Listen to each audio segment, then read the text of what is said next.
الحمد لله رب العالمين والصلاة والسلام على نبينا محمد وعلى آله وأصحابه ومن تبعهم بإحسان إلى يوم الدين. وبعد أحييكم جميعا بتحية الإسلام الخالدة، تحية التي اختارها الله لأهل الدنيا في الدنيا وأهل الجنة في الجنة، ألا وهي قائلا لكم جميعا السلام عليكم ورحمة الله وبركاته. هذا كوداديكم مسبب جلبة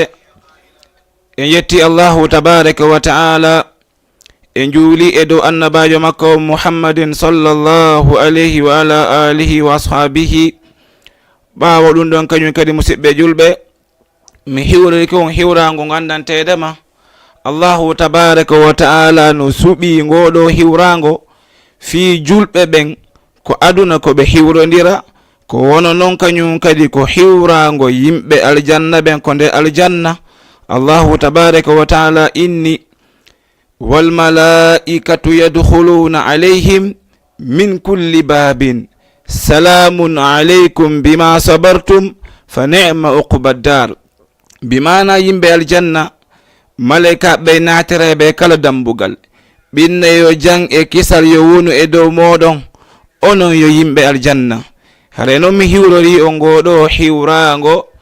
woni yo jang e kisal yo woni en moɗon en fo meɗen. Hare ɓawo ɗum ɗo musidɓe julɓe, yewtere meɗen nden hande e nder oɗo nokku men barkinaɗo wiyeteɗo Jama TV hino yiilade e nder ko wiyete kon woni attawba. Si innama attawba ko ɗum woni tububuye. ɗen andi la shakka bani adama on kanko tigi mo hajonjini e hoore makko, hasbugol hoore makko, dartino hoore makko e golleji ko o woni e waɗude kon ko ha honto fewndi. Si tawi hajonjini ko o ruttito ɓaawo o ruttito ko ɗum wiyete woni attawbatu tububuye. ɗen andi karmakoɓen inne wo hasibu anfusakum qabla an tuhasabu. Bimana hasbe pittali moɗon ɗin ko adi onon nde hasbeta ɗon yo musidɓe julɓe. Sendari Allahu tabaraka wa taala hino humpita en Allah inni ya ayyuhalladhina amanu ko onon yo ɓeɗo gonɗinɓe tubu ilallahi tawbatan nasuha. Tuube ruttitoɗon faade ko Allahu tabaraka wa taala tubon tububuye laaɓuɗo pos. Si on tuubi Allah on inni asa rabbukum an yukaffira ankum wa yudkhilakum jannatin tajri min tahtiha al-anharu yawma la yukhzi Allahu an-nabiyya walladhina amanu ma'a. Allah on inni son tuubi ko pellet Allahu tabaraka wa ta'ala o surranay on o yafano on bakkatuji moɗon din kanko jalla wa ala o naada on oɗo aljanna ɓurɗo towude mandantede mo ilay e sengole makko ɗiɗo canɗi ɗe andantede mo ko ton yimɓe aljanna woni ko luttinte. Allah inni ɗum ko ñalande nde andantede ma Allahu tabaraka wa taala jasinta annabajo on, Allah on jasinta e ɓeɓe andantede ma hino wondi e annabajo on. Allah on inni nuruhum yas'a bayna aydihim wa bi aymanihim. Bimana kamɓe annore maɓɓe on yahay e bangal yeso maɓɓe ko wona non kañum kadi annore ɓeɗo kañum kadi yahay yeso maɓɓe ko won non kañum kadi oɗo annore duumo hino yaha ko ɗum Allah inni woni nuruhum yas'a bayna aydihim. Annore maɓɓe on hino yaha yeso maɓɓe. sen daari musidɓe julɓe wono ɓeɗo karma koɓe inni tanon wo law annana la nuznib wala yartakib wahidu minna alkaba'ir wadhunub walmaasi. wondanede ma enen si tawino en arino e oɗo aduna tum woɓɓe meɗen waɗatano bakatu, woɓɓe meɗen yeddatano Allahu tabaraka wa ta'ala. ko honɗum heɓayno? sen daari musidɓe julɓe heɗite konngol ngol Allahu tabaraka wa ta'ala humpiti en e annabajo on alayhi salatu wassalam. annabajo on ɓe maki wo wondanede ma walladhi nafsi biyadi mi wondiri e o allahu tabaraka wa taala mo andantede ma jungo makko ngon wonkil makko kin hino e jungo an min allahu tabaraka wa taala wonkil anki min muhammad hino e jungo allahu tabaraka wa taala. annabajo maki law annakum lam tuznibu, sinno tawino onon on waɗatano bakkatu, woɓɓe moɗon yeddatano allahu tabaraka wa taala, woɓɓe moɗon lundoromo e hunde kaari, woɓɓe moɗon lundoromo hunde kaari, sinno on yeddatano allahu tabaraka wa taala, allahu on humpiten annabajo maki wo la adhabakumullah, bimana allahu tabaraka wa taala ittayno on ɗo onon ɓeɗo yimɓe, wa jaa bi qawmin, allahu tabaraka wa taala adda yimɓe ɓe andantedema yuznibun, ko waɗoɓe bakkatuji, fayastaghfiruna allaha fayaghfiru llahu lahum, ɓeɗo ɓe ara ɓe tuuba allahu tabaraka wa taala yafanoɓe. awa idan no musidɓe julɓe, ɓayno hiɗen andi waɗugol bakkatuji ɗin ronkata en yi'oɗo hadith neɗaɗon ko humpiten sinno tawino enen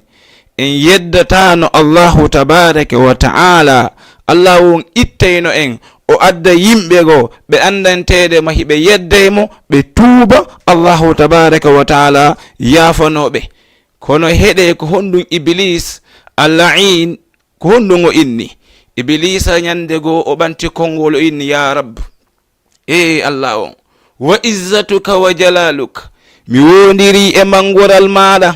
e teddungal maɗa an yo allahu tabaraka wa taala, la uwiyannahum ma damatil arwahu fi ajsadihim. iblisa inni allah o mi wondiri e mangural ma, jeyaɓe ma ɓen, tagore ma nden fop ɓeɗo mi bewinayɓe fondanede ma ruhuji maɓɓe ɗin hino dogude ko ɓandu maɓɓe. musidɓe julɓe,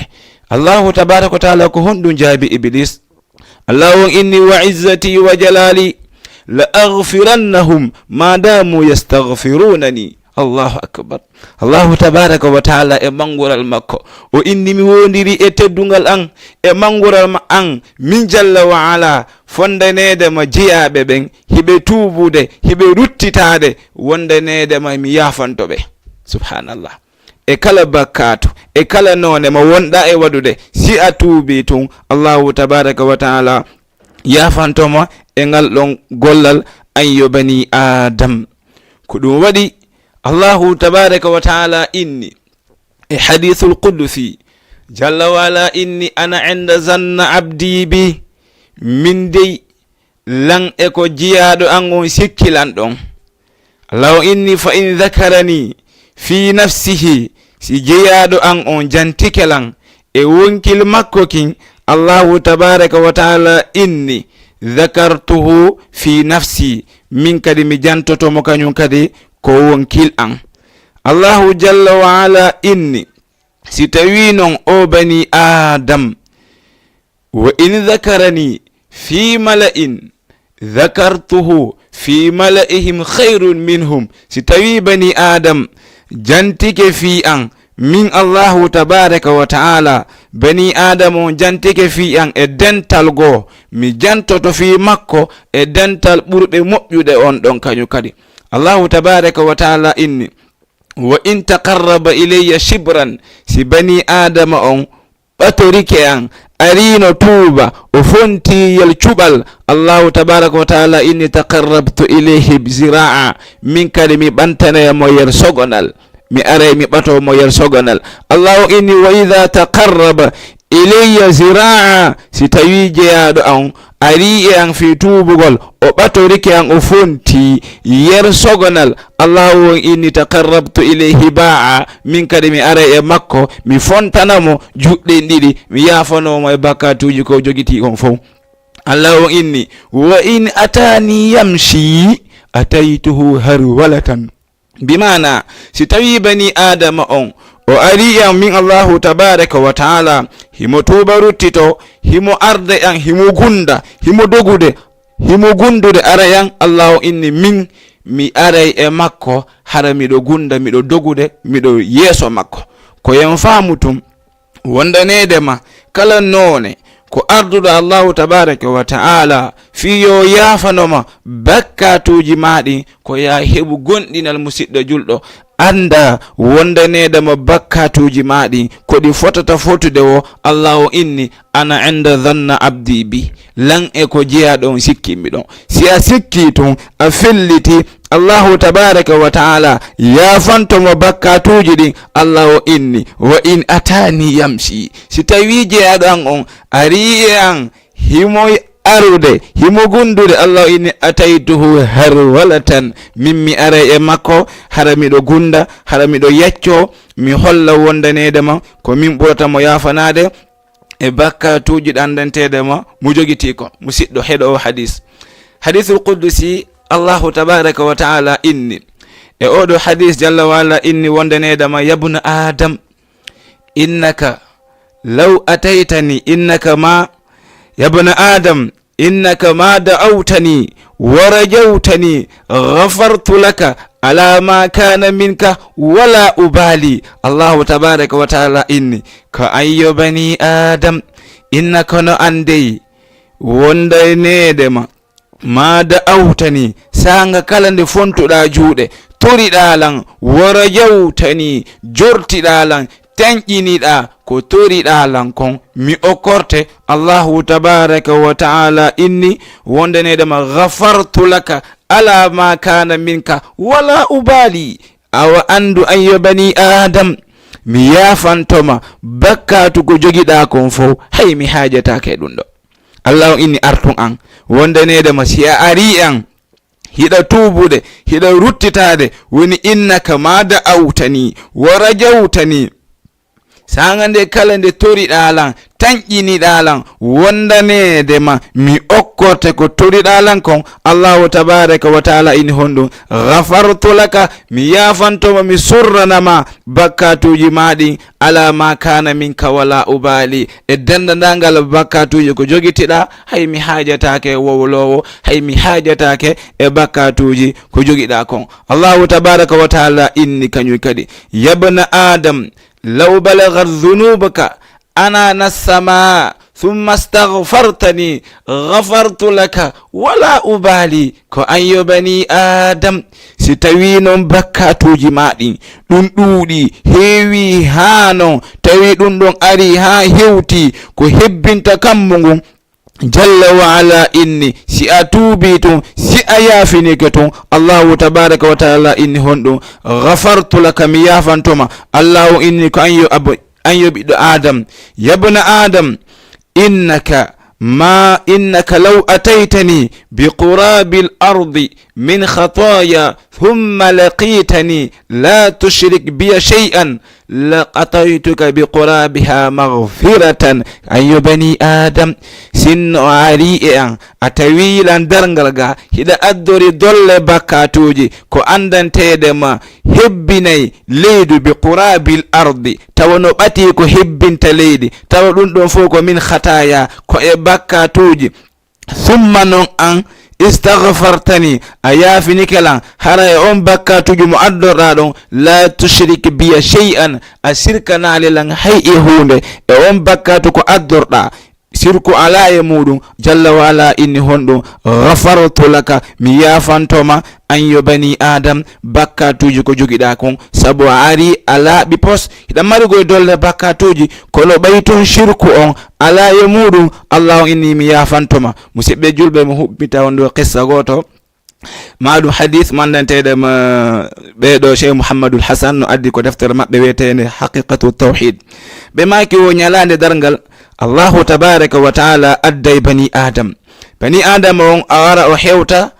hara himo jogiti ɓe maki wo lahu 99 sijillan defte 94 e defte ɗum ɗon fof ɓe maki kullu sijillin maddal bashar kala deftere sa ndari ñaamo sa ndari yeeso ma ko yeeso ma haaɗi ɗon deftere nden ko ɗon haaɗi sa ndaari ɗo kañum kadi a ndaari ɓaawo ma e kala nokkeeli ɗi nayi fof deftere nden ko ɗon haaɗi e yaajugol wi'en wootere non ha innen defte 99 ɗum ɗo fof allahu tabaraka wa taala yaltinano oɗo maccuɗo allahu inna mo ene abdi adhalamaka katabati ene koko winda ɗo fo ɗe defte ɗo bakkatuji dolle bakkatuji 99 kan waɗi ɗum ɗo ene ndaari ɗo sa heɓay ɗo ko malaika ɓen toñuma azhalamaka katabati o inna la ya rab o way ɗum ɗo fo komi waɗi ɓe toñalan koko yiwɗa ɗo fo an yo allahu tabaraka wa taala komi waɗi ɗum ɗo allahu tabaraka wa taala innamo awa andu la zulmal yawma hande men toñatama allahu inna malaikaɓe yaltinanemo ɗon golle makko moƴƴe ɗen yaltinanemo walli noon ɗum ɗon yeeso makko musidɓe julɓe malaikaɓe ɓen yaltina kaydi gotum kun andantedema si o haynika kun o hinna ya rabb ma hadihi lbitaqa ma kullu hadihi sijilat ene jomirawo ko wonɗo woni kel kartowel tosokel ko kelɗo faalaɗa an yo allah on wallinde ko dow peesida ɗum ɗo e kel kaydiwel o allahu tabaraka wa taala innama he abdi la zulma al yawma minnuma hande mi toñatama allahu tabaraka wa taala inna malaika ɓe yoɓe peeso golle makko ɗen ɓe ƴetta golle bonde ɗen ɓe waɗa ko ɓeɗo balance nano ɓe ƴetta kun kaydu toso kun gotu ɓe wallina kun ɗon ko ɓeɗo balance jungo ñaamo mo suɓɓe julɓe kun kaydu kun jicca bakkatuji ɗin towo dow o ngalɗa ɗon andi ko honɗum windino e kun kaydi o ko ashhadu an la ilaha illallah wa anna muhammadan rasulullah o waɗi goye dolle bakkatuji o waɗi dolle bakkatuji ha o heeɓi honɗum defte 99 kono ɗum ɗon fof sirku gotu ngala e muɗum ko sabu angal kun sirku wonɗon jalla wa ala hisinimo oɗo bani adam haɗi o wawali naadede nde yiite sabu mo laaɓe pos e sirko ara noon haray musidɓe julɓe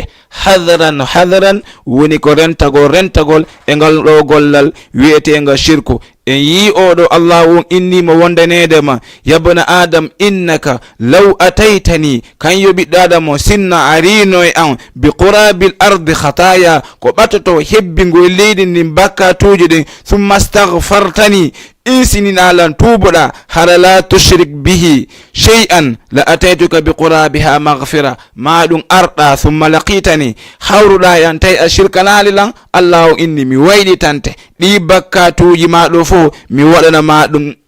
baraji ko sifa ɓeydo allahu tabaraka wa taala innata to ulaika alladhina yubaddilu llahu sayyi'atihim hasanat ko ɓe woni ɓe allahu tabaraka wa taala waylitata bakkatuji maɓɓe ɗin jalla wa ala waɗana ɓe ɗum ɗon moƴƴere musidɓe julɓe tuɓen ruttita ɗen ndarin o qissa mandanteɗema ko oɗo neɗɗo wiyeteɗo malik ibnu dinar o kanko tigi filli malik o inni wo wondanede mo min mi laatino hari golle an ko ageresugol golle an ko jattugol wippo ko yimɓe ɓen golli e tampere muɗum ko ɗum wonno golle an ko etagol hendo ɗum ɗo musidɓe julɓe malik ibnu dinar inni wo mi jokki ɗum tawi no yimɓe ɓen yakhafunani min shiddati ba'shi yimɓe ɓen ɓe hulanolan sabu komi tuuri sabu komi satti fitna kon ko ɓe yiilan wo koɓe ɓe pottotakko an wono ɗum duumino ha mi jombi sonnajo malik ibnu dina inni wo ɓay mi jombi sonnajo min wondi seeɗa allahu tabaraka wa taala arkisim mi jiwu wi'ete kum fatima wo ɓay o jibinanilan ɓeygo jibinanilan kun jiwu wiyete kum fatima mi yiɗi kun jiwu kun jiwun kadi kun yiɗinmi no moƴƴa non kun jiwun kañum kadi tawi kun takkilan tawi machallah allah yurma ku moƴƴa wo ko allah on hoddirta kon non seeɗa kun jiwun waali maayi wo ñande kun jiwun waali maayi hari golle an law ko yarugol beere fiima waɗa piiji goo o inni noon joni cheytane ari e an o innima hande malik jiwuma bajjum kun waali ke maayi shaitan inni mi malik hande a sulay ha an tigi anda a suli o inni awa wo mi ƴetti beera mi yari wo sabu tiiɗigol fali shiddati ma sharibtu nimtu wo sabu ko tiiɗi kon komi yari kon tawi mi anda o inni mi waali ɗon miɗani malik ibnu dinar inni wo komi waali miɗani ɗon wo ko ɗon kisan mi hoyɗi koyɗol wondanede mo dargal ngal immitama wo mi hayni yimɓe no nodde kaarijo arñaweɗa wo ko ɗon nodda ha inna malik ibnu dinar an kadi arñaweɗa wo ko mi immi ɗon lan yahude notagol ko Allah o noddilan kon yomi ñaawe wo mi immi tun kisan mi hayni ɓaawo am bollil no ara ngil bolli no jokkanmi wo mi yeƴƴiti mi yi'i ngil bolli tun mi huli wo mi watti joni miɗo doga wo mi dogi non ha yeeso ton mi hawri e yummiraɓe nawyuɓe mi inni ene yummiraɓe on wallitota kollan e ngil bolli ɗo yummirawo inni mi ala feere kontin baba wo ko mi ganta ɗon haala moddini tawi ndi hewti wo mi fuɗɗiti kadi e paɗal ko koyɗol o dogi wo hatta wasaltu ila safiri jahannam wo mi dogi ha mi hewti ko tonde yiite jahannam o yummirawo mo mi accito mi ari mi tawtimo ɗo kañum kadi mi inni ene yummirawo hay joni on wallata lan nene en ene biro en on wallitota ko lan ndaare bolli no jokkimmiɗa yummirawo inni mo min mi ala feere maɗa kono miɗo tindina maɗa e fello yahuɗon sa yehi ha e hewti e gon fello ɗon a waway heɓuɗa ɗon kono tindinama yewtama fi ko humpaɗa kon o inni mo awa ella ala. Malik ibnu Dinar immi fokkiti ko fello o yehi ha e sengo wo kono woni e ɓatorade fello ngon non mo nande hito paykoy ko ari ha o hewti fello ngon o tawi ɗon jiwu makko maayi kun hanki kun o tawi kun ɗon wo paykun kun kisan jiwun kun immi hocci ari keekimo ga o towni kun dow wo Fatima nangi mo waare nden pooɗi inni ene baba alam ya'ni lilladhina amanu an takhsha qulubuhum li dhikrillah ene baba kedi yonali ɓe gonɗinɓe ɓe yankiniɓe nde ɓe hulata ɓe yankinano Allahu tabaraka wa ta'ala. Allah inni honɗum alam ya'ni lilladhina amanu an takhsha qulubuhum li dhikrillah ene Malik kedi yonali ɓiɗɗon inni mo ɗum no aya ene baba kedi yonanali ɓeɗo kedi yontanali ɓe andantedema no gonɗini nde ɓerde maɓɓe yankinoto nde ɓerde maɓɓe hulata ɓeɗo ɓe ruttito e boneji ko ɓe woni e waɗude kon ɓeɗo ɓe arta ɓe tubana Allahu tabaraka wa ta'ala. Wo Malik ibnu Dinar inni ella ala Fatima kono Fatima humpitan ndi boddi wonno ndi ɓawo anɗana jokkanmi ko honɗum non ɓiɗɗo on innimo babe non andi ko honɗum wonno jokkude womi andali wo ko golle mon bonɗe ɗe andantedema ko wonno golle mon ko yarugol feetingol ɓiɓɓe yimɓe lorrugol ɓiɓɓe yimɓe yeddugol Allahu tabaraka wa taala bimbi e kikiɗe ko ɗen golle mon bonɗe ɗon ko ɗen ɗon Allahu tabaraka wa taala kanini watti joni bollil onon tigi yiwɗon golle moɗon ɗen tawi on wawata sertude e golle moɗon ɗen kala ko yahuɗon golle moɗon ɗen iwtere ɓawo mon baba yaadon ɓay non on wawata sertude e golle moɗon ɗen kañum kadi iwtiri ɓawo mon watti joni onon golluɓe golle ɗen huluɗon ɓawo non nde huluɗon tawi kañum kadi on wawata sertude e mum o inni awa kono humpitan o yummirawoɗa momi hawriɗa laabi ɗiɗi mi accimo to mi yehi ko tondu yide jahannama mi tawimo ɗon tawi o wawali lan wallitade ko homboni o inni on yummirawo ɗon woni golle ma moƴƴe ɗen ko waɗi a gollali ko moƴƴi a hebbinali baba gollugo golle hewuɗe ko moƴƴi baba ko fijundaɗo ɓurɗo jokkude golle moɗon ɗe moƴƴali moƴƴuɗe ɗen ɗe ɗuuɗa ko sabu ɗum ɗon si ɗeɗo wawali on wallitade ɗo ñalande dargal. Wo Maliki inni kisan mi ƴenƴi ko mi ɗani ɗon wo mi huli mi immi kisan tawi waktu subaka yoni mi yehi ko julirde ɓey mi hewti ko julirde o yini taw mi yehi ko hurgo mi looti mi salligi mi yehi ko julirde mi tawi imamu on kabbiri imamu on o jangi Fatiha ha o gayni o inni imamu fuɗɗi jangude alam ya'ni lilladhina amanu an takhsha qulubuhum li dhikrillah e keli yontanali e keli yonali ɓe andantedema ɓe gonɗini Allahu tabaraka wa taala nde ɓe accata fijundaruji ene e keli yonali ɓeɗo sukaɓe jokkuɓe sama kala nde ɓe artitata ɓe tuuba e keri yonali ɓeɗo bandiraɓe jokkuɓe sama kala nde ɓe tuuba alam ya'ni lilladhina amanu e keri yonanali ɓe gonɗinɓe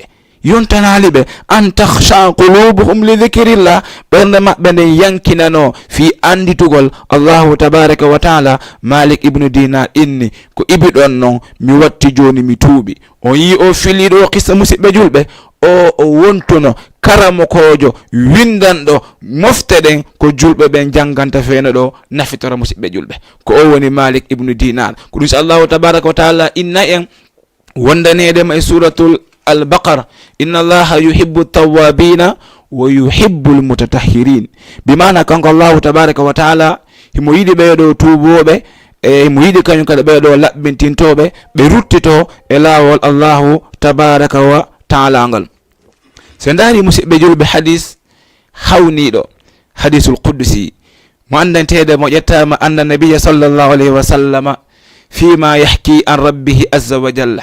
ko nelaɗon woni e fillade e Allahu tabaraka wa taala. musidɗo heɗo anda ko hombo woni jomima, heɗo anda ko hombo woni Allahu tabaraka wa taala mo iwtirɗa ɓawo mum, heɗo anda ko hombo woni Allahu tabaraka wa taala mo wonɗa e bonnude bimbi kikiɗe, heɗi anda ko hombo woni o. nelaɗon sallallahu alayhi wa sallam maki wo qala ɓe maki qala Allahu tabaraka wa taala, Allahu tabaraka wa taala inni aznaba abdun dhanban faqala allahumma ighfir li dhanbi. wondanedema maccuɗa goto min Allah on waɗi bakkatu, ɓaynon o waɗi bakkatu ha o gayni o andi wondanedema himo mari Allahu tabaraka wa taala yafotoɗo bakkatuji, o inna mayo Allah on yafanolam bakkatuji ɗin. Allahu tabaraka wa taala inni honɗum mi yafantomo bakkatuji ko jogiti kon, Allah inni mi yafanike mo. wo o jeyaɗo kañum kadi musidɓe julɓe o ruttito laawol ɗimmol o waɗa kañum kadi bakkatu, wo o andita ene mo mari Allahu yafotoɗo bakkatuji, o ara o inna an yo Allah on jeyaɗo ma on kañum kadi waɗi bakkatu yafanolan. Allah on inni jeyaɗo an on waɗi kadi bakkatu, himo andi himo mari Allahu yafotoɗo, o tuubi, Allah on inni mi yafantoma kañum kadi woni laawol ɗimmol. ko wonnon kañum kadi o wayti bakkatu kañum kadi o anditi enede mo mari Allahu tabaraka wa taala yafotoɗo bakkatu, o tuubi kañum kadi laawol tammol o ruttiti. Allahu tabaraka wa taala inni wondanedema maccuɗo an on jeyaɗo an on waɗi bakkatu, o anditi himo mari Allahu yafotoɗo bakkatuji ɗin, ɓaytun o tuubi mi yafantomo. Allahu tabaraka wa taala inni i'mal ma shi'ta faqad ghafartu laka. jeyaɗo an waɗu kala ko falala mi yafanike mo ɗi fof. ɗi waɗoyta ɗin eɗi waɗɗa ɗin feeno ɗo, i'mal ma shi'ta mi yafantike, mi yafa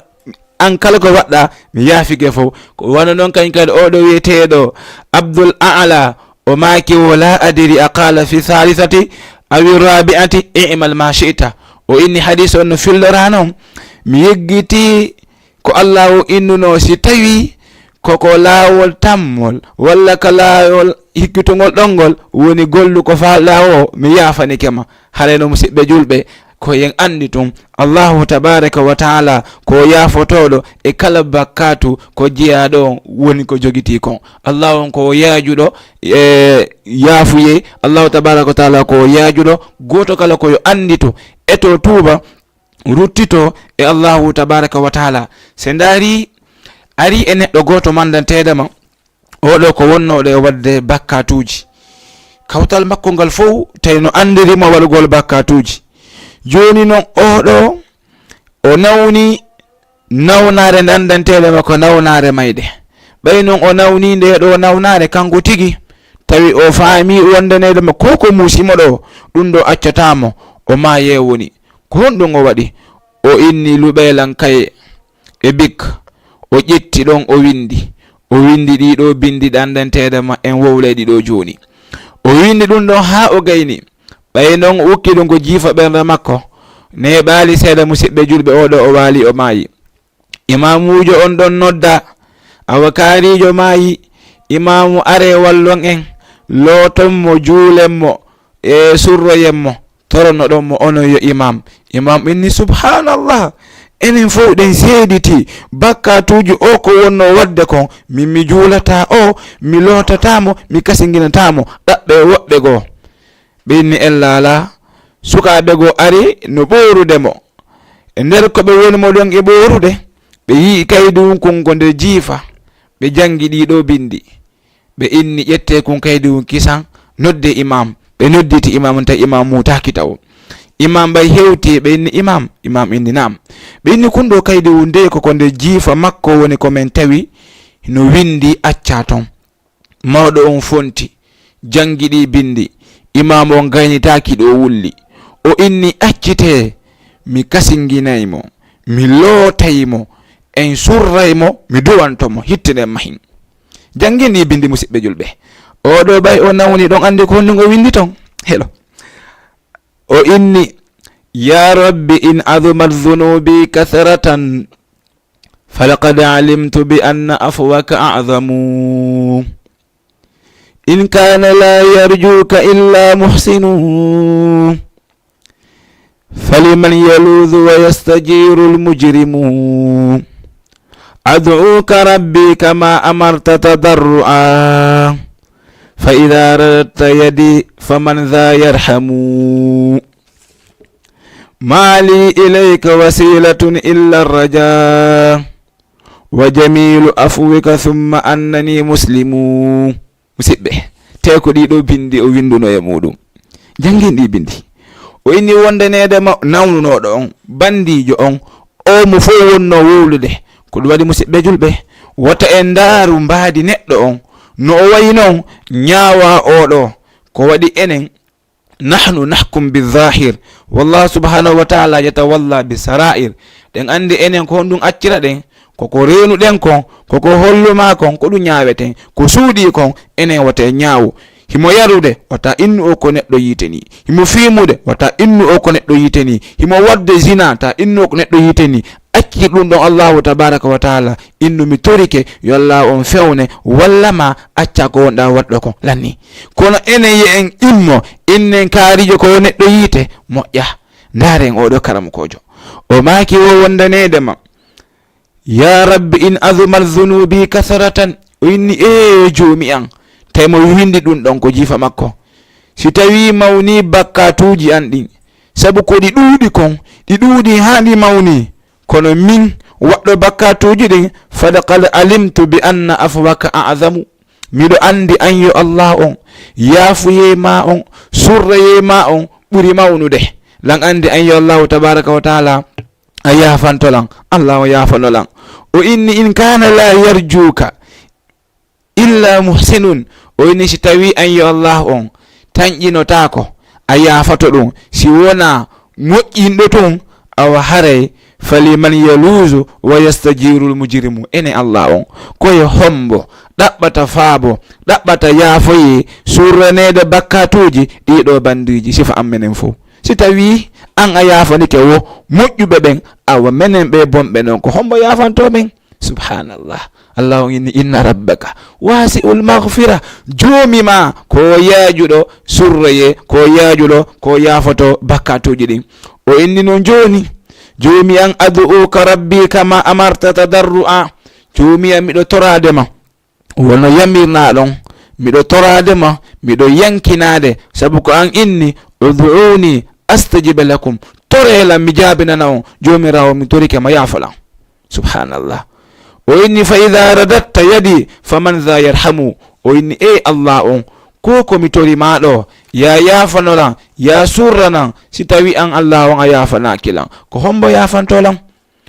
o inni mali ilayka wasilatun illa raja o inni an yo allah on mi ala hay e goto komi tañƴini mi ala hay e goto momi jorti yafantolan bakkatu janɗi si wona an allah on miɗo toroma an allah on ya yafanolan o inni no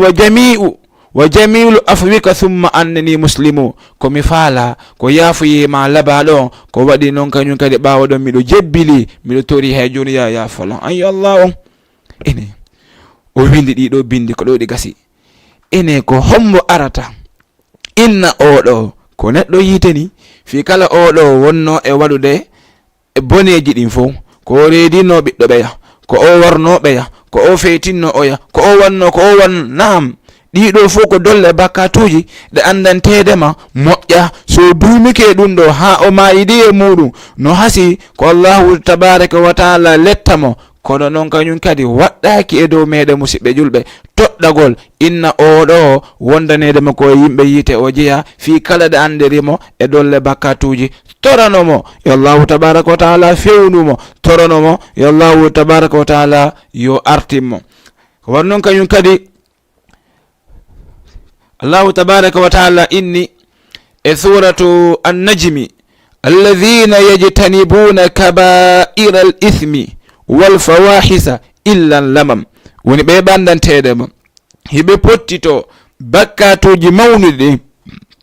hiɓe pottito bakkatuji hulɓiniɗi ɗin ha heddo to sokoykoy ɓen ɗon siɓe tuubi mi yafantoɓe idan noon musidɓe julɓe allahu tabaraka wa taala ko surro ko yafotoɗo goto kala yo anditu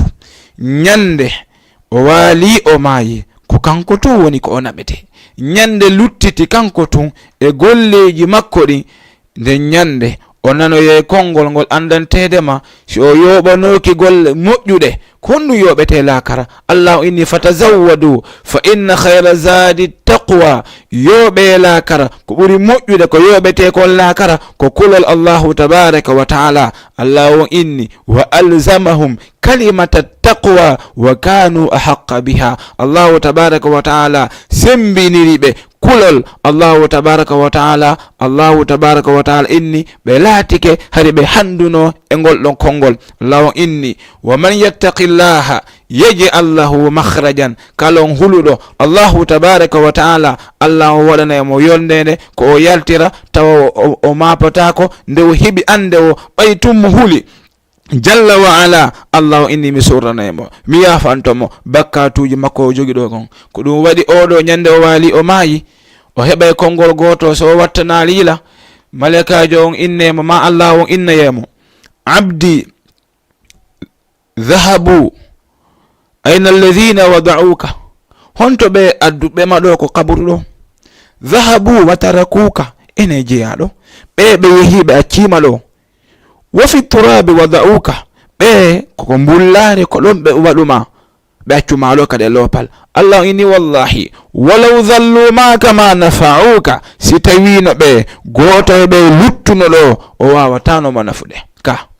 ka hande yiye goɗɗo wallina no surra goɗɗo ina lan habbi ɗo si munkar e nakir aranima o ronki jabade komi jabantomo walla mi wallitomo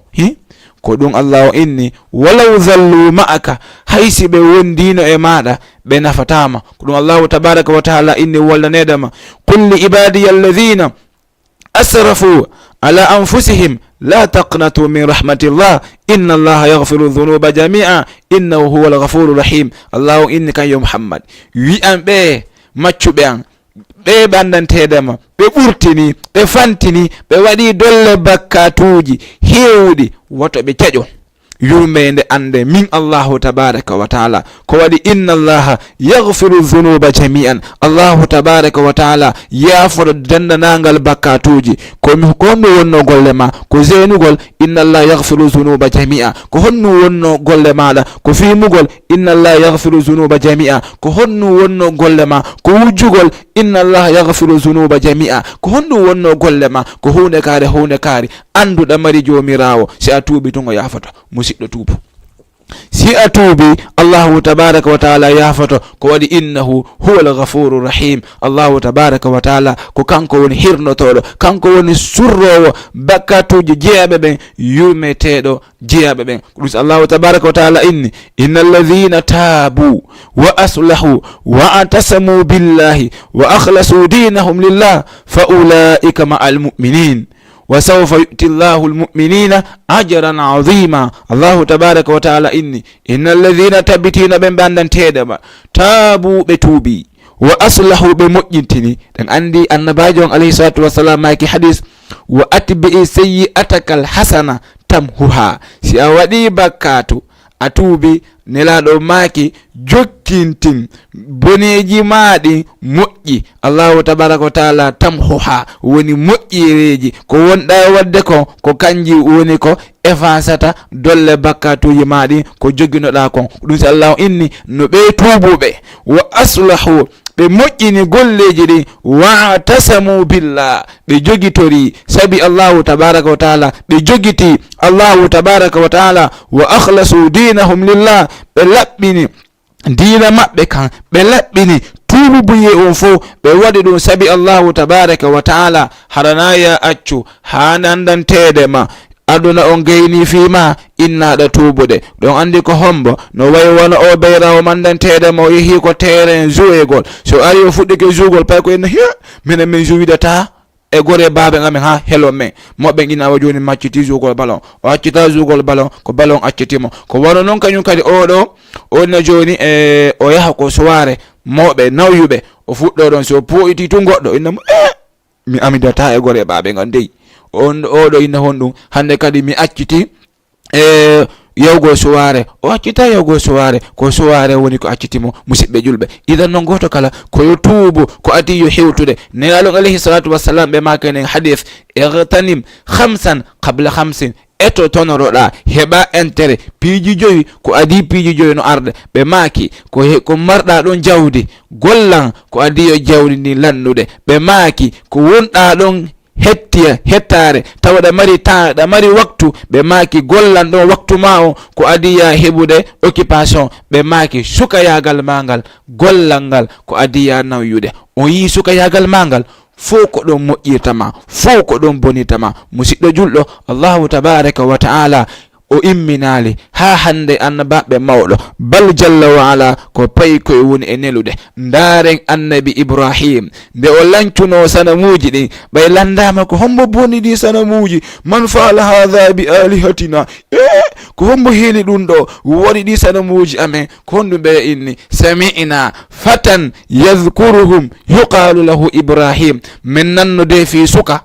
hino kambana ɗi sanamuji mo inne ibrahim holluma annabi ibrahima ko honɗum hade ko suka ndaaru yusuf alayhi salatu wassalam rewɓe madina ɓen konɗum ɓe inni imra'atul azizi turawidu fataha an nafsiha wondanedema ɓeygu sonnaji on hino faala hino ɗaɓɓirde suka makko on hoore makko awen andi annabi yusufu on tuma hade ko suka ko wono noon kañum kadi annabi muhammadin sallallahu alayhi wa sallam kamɓe kadi ndaren ko duuɓi 30 ɓe imminira annabi musa ɓeɗo fo annabi isa ɗum ɗo fo ko sukaɓe musidɓe julɓe ko suka gollata ko suka wawata tambagol kaɗo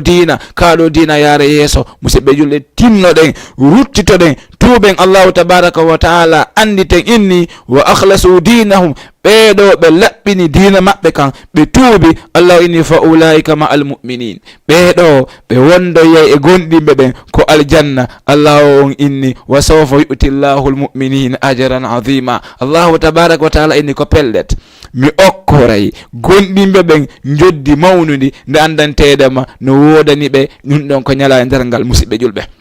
etoɗen arten tuuɓen selen samakalaji ɗi arten e laawol ngol allahu tabaraka wa taala yiɗi welangol mi andintenama aya goto musidɓe julɓe allahu tabaraka wa taala inni wa man a'rada an dhikri fa inna lahu ma'ishatan danka wa nahshuruhu yawma alqiyamati a'ma qala rabbi lima hashartani a'ma wa qad kuntu basira الله إنما كذلك أتتك آياتنا ونسيتها وكذلك اليوم تنسى فكذلك نجزي من أسرف ولم يؤمن بآيات ربي الله تبارك وتعالى إنما كأن بني آدم الله إننا ومن أعرض عن ذكري كلا ونورني بيوال أنغال وسالي توبود وسالي أرتغل الله ونغل أفيوا الله تبارك وتعالى إني أولو فإن له ميشة دنكا نودني أولو نغرنا بيتينغال kala ko jodi ko ala kala ko jodi o reway e cangol ko lumboɓe wallahi ko angal jaabiteɗe so ari ɗon e cango inni ko lumboɓe so innama ɗon joni kondo sutiɗa kisan o hawtoto yara honto ko iwri ton sabu ko angal jaabiteɗe angal gandal waɗata neɗɗo yo heɓu ɗiɗo piiji fo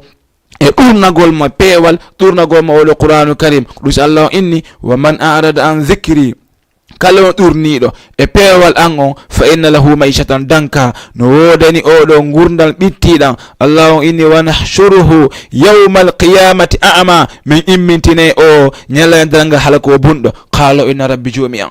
lima hasartani a'ma, joomi ko fi honɗum immintinɗa lan komi bunɗo, wa qad kuntu basira, hari miɗo yiyayno. Allah innama kadhalika, ko wana noon atatka ayatuna, arina e maɗa ayaji amen ɗen, kono fa nasitaha yeggintinɗaɗe. Allah inni fa kadhalika al yawma tunsa, awa andu ko ɗum woni sabu hande ko yeggintinɗa. ɓay a jaɓano fiyewude, a wajano andintinano ya tuuba, a jaɓali tubude. alam ya'tikum nadhir, qalu bala qad ja'ana nadhirun, min wajanoma min andinama, kono fakadhabna, min fennimo. wa qulna ma nazzala allahu min shay'in, min inni Allah on jippinal heye hunde, haysi wajiɗoma on andintimo on e lawol on a innalimo karamo koye ustade aw ko wolɗon konko ferande, awa wala ɗum ɗon. kono so o wajike ha o gayni wondanede mo ta feeti ɓiɗɗo ɓeya on, a immikeɗa tun a rewtiɗa, a feetini ɓiɗɗo ɓeyɗa, an haɗay ko honɗum innuɗa ɗon, ko wiwɗa a waɗata ɗon. andi ɗengal kalma ko ɓe inne al-lisan lisanan, woni ko lisanul hal e lisanul maqal, bimana ko ɗengal alhaaliwal, ɗengal kuuɗowal e ɗengal wowlengal. no way tawa o sonnajo gorko ngal inne mo sonnajo inna o yi koto billahi wallahi lan yiɗi o moƴƴa ɗon walanolan, so yehi min miijude fimo o inna awa masha Allah ɓannanimi loto, o inne mi waɗata. kono noon billahi wallahi lan yiɗi on ha hiɗon walanolan mi anda ko ha honto, o inna awa ɓannanimi ñama mi waɗata. kono billahi wallahi laf ene musidɓe oɗo konnugo wowli kalama ko ɓe innayi wa in kana hubbuka sadiqan la ata'tahu, ko waɗi innal muhibba liman yuhibbu ko muti'u, si tawi ko gonga ma ko wolla kon hiɗa yiɗimo a ɗoftotomo, ko waɗi kala jiyaɗo mo yiɗi on o ɗoftotomo. musidɓe julɓe tuuɓen ruttitoɗen e lawo Allahu tabaraka wa taala. Allahu inni en sakkitore oɗo aya, Allahu inni faman taba min ba'di zulmihi wa aslaha fa inna allaha yatubu alayhi inna allaha ghafurur rahim. Allahu tabaraka wa taala inni kala on mo andantedema o tuubi ɓaawo nde andantedema o tooñi, o waɗi bakka ton ha o gayni o tuubi, Allahu tabaraka wa taala inni fa inna allaha yatubu alayhi, Allahu tabaraka wa taala yafantomo ko bonni kon, ko waɗi inna allaha ghafurur rahim. Allahu tabaraka wa taala ko surrowo bakkatuji ɗi. ɗum Allah inni suratul maida afala yatubuna illa allahi wa yastaghfirunahu wallahu ghafurur rahim. ene e ɓe jeeyaɓe keri ɓe tuubata ɓe ruttito e laawol Allahu tabaraka wa taala, ɓe tuuba ɓe insino Allahu tabaraka wa taala yaafanoɓe, ko waɗi Allahu on ko yaafotoɗo ko yurmeteɗo jeeyaɓe ɓen. musidɓe julɓe, idan noon musidɓe julɓe yewtere meɗen nen ko ɗo woni haaɗude, haray noon ko faala ɗen ko yo goto kala e meɗen yo artil hakkille ɗen, anda hay joni hay hunde lawaki tawo. si a tuubi tun Allahu tabaraka wa taala yafantoma. en andintine tun ko raɓɓiɗi bammen adam ko bakkatu gotum bonni Allah on raɗiɓe ko aljanna, ko wonnon iblis ko bakkatu goto o bonni Allahu tabaraka wa taala yaltini iblisa ko nder aljanna. ene musidɗo julɗo, an ko dolle bakkatuji jogitiɗa feendo ɗo ɗi a tuubali hiɗa habbiti a naatida e ɗiɗo aljanna. awa no musidɓe julɓe ɗe mari Allah on yafotoɗo yurmeteɗo en, awa tuuɓen ruttitoɗen laɓɓinen tuubiye on waɗire mo sabi Allahu tabaraka wa taala. kala wo ko tawi on togi haali e muɗum immorde faljugol e bindi walla ɗengal maɗum e hayte noon e polal haray no iwre min e cheytan. koɗe Allahu inni fal ilmu honno wama utitu min al ilmi illa qalilan, on okkaka e gandal si wona seeɗani. wa fawqa kulli dhi ilmin alimun, kala wo ko marɗa gandal no woodi ɓurɗo mo towude. haray enen ko yewtirten ko embere yerkun Allahu tabaraka wa taala okkuri en kon. haray noon gandal timmugal ko jomirawo tabaraka wa taala woni ko heerani. haray ɓawi ɗon kañum kadi musidɓe julɓe hiɗen nodditi fof e nder nde ɗo yewtereji meɗen so tawi Allahu tabaraka wa taala hoddiri heɓowo chaque aljuma ɓe abonaki on e page on hiɗen ɗaɓɓiri ɓe abanagol ko wono non kañum kadi ɓe andantede ma no ndarude ɗum ɗo hiɗen tori yoɓe saako ko waɗi allahu on humpite konngol annabajo on kala tindinɗo ko moƴƴi no waywa waɗɗo gollal ngal sa partage ni goɗɗo nde ɗo yewtere o heɗitike so heeɓi ɗon baraji 10 no wodanma sifa 10 ko heɗiti kon taw an ko heɓuɗa kon ɗuytaki ene noon sa envoyani ɗum yimɓe temedere sa envoyi ɗum yimɓe ene musidɓe julɓe haray noon moƴƴere nden koyo nde saake nde suuɗetake ko ɗum waɗi si dewgal humama ɓay ko moƴƴere ko wiyete nayo suuɗe dey si suuɗama sellata koyo feññine dow ande kaarijo jom mbi'oya ɓay ɗon ko moƴƴere aw idan no musidɓe julɓe haray ko ɗo wonden haaɗude émission meɗen on fala ilmu indallah aqulu man tasma min adh-dhikri wal ayati wa sallallahu wa sallim ala nabina muhammadin wa ala alihi wa sahbihi wa sallam. Assalamu aleykum wa rahmatullahi wa barakatuh.